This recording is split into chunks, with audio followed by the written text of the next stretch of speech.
Hoi, ik ben Tom Lassing, beursbox.nl. Ik ga het hebben over Oekraïne. Er zijn een aantal zaken van belang. In Oost-Oekraïne gaat het niet goed voor Oekraïne. En ja, je ziet daar toch dat ze terug moeten. In Toretsk was het zelfs zo erg dat de Russen een aanval deden en tot in het centrum van de stad kwamen. Met een pijlpuntaanval, dus echt een rit dwars door de stad heen. Die Russen kwamen daar in het centrum en op dat moment hebben de Oekraïners dus wel goed ingegrepen.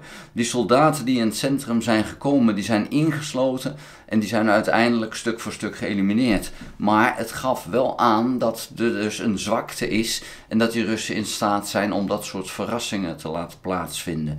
Ook andere plekken in Oost-Oekraïne zien we toch dat die Russen uiteindelijk nu vaker doorbreken. En dat is geen goede zaak, want dat kost gewoon kilometers. En ja, dat zou je eigenlijk willen voorkomen.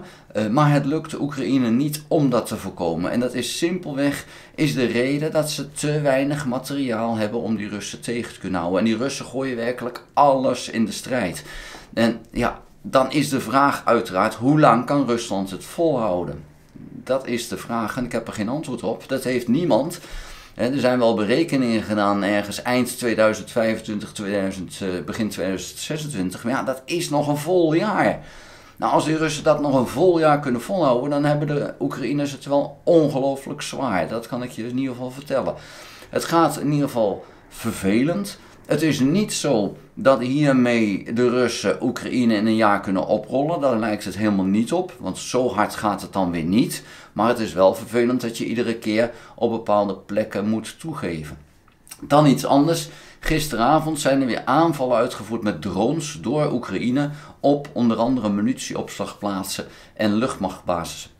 En sommige zijn gelukt, maar de belangrijkste aanval op een munitieopslagplaats bij Volgograd is helaas mislukt, bleek vandaag. Er was een flinke brand, maar die brand blijkt te zijn geweest naast de opslagplaats en niet in.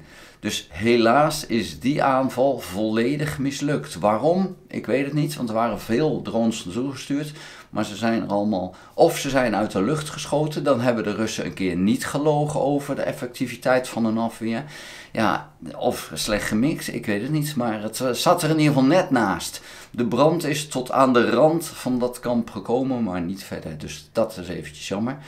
Ja, en dan is er een aanval geweest van de Russen op Kiev met heel veel drones. En de Oekraïners zeggen dat ze alle drones van de Russen hebben weten tegen te houden. Nou, ik hoop dat het zo is. De drones die Rusland maakt, met name die Shahids, daar zijn ze veel meer aan het produceren dan ze vooraf gedacht hadden. Ze dachten, we gaan in een jaar tijd 6000 maken, maar in 9 maanden tijd hebben ze er al 6000 gemaakt. Dus dat is voor de Russen goed nieuws. Het is slecht nieuws voor Oekraïne. Die zullen toch iets moeten gaan doen aan die fabriek, denk ik. Maar ja, daar zullen ze zelf ook wel over nadenken. Dus mogelijk dat die fabrieken waar die sheets worden gemaakt binnenkort een bezoekje gaan verwachten. Daar wil ik het voor nu bij laten. Vond je de video interessant? Geef een duim. Heb je nog geen abonnement op dit kanaal? Abonneer je dan. Druk dan ook op het belletje en notificatie als ik een volgende video gemaakt heb. Ga ook naar www.beursbox.nl. Schrijf er op de gratis nieuwsbrief. En ik wil je wijzen op www.p2pfinance.nl.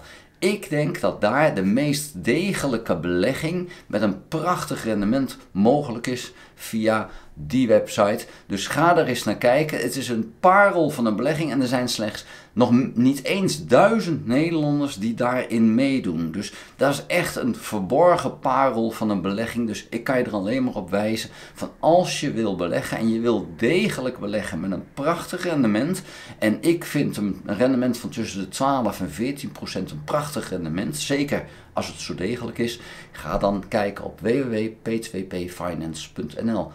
Houdoe!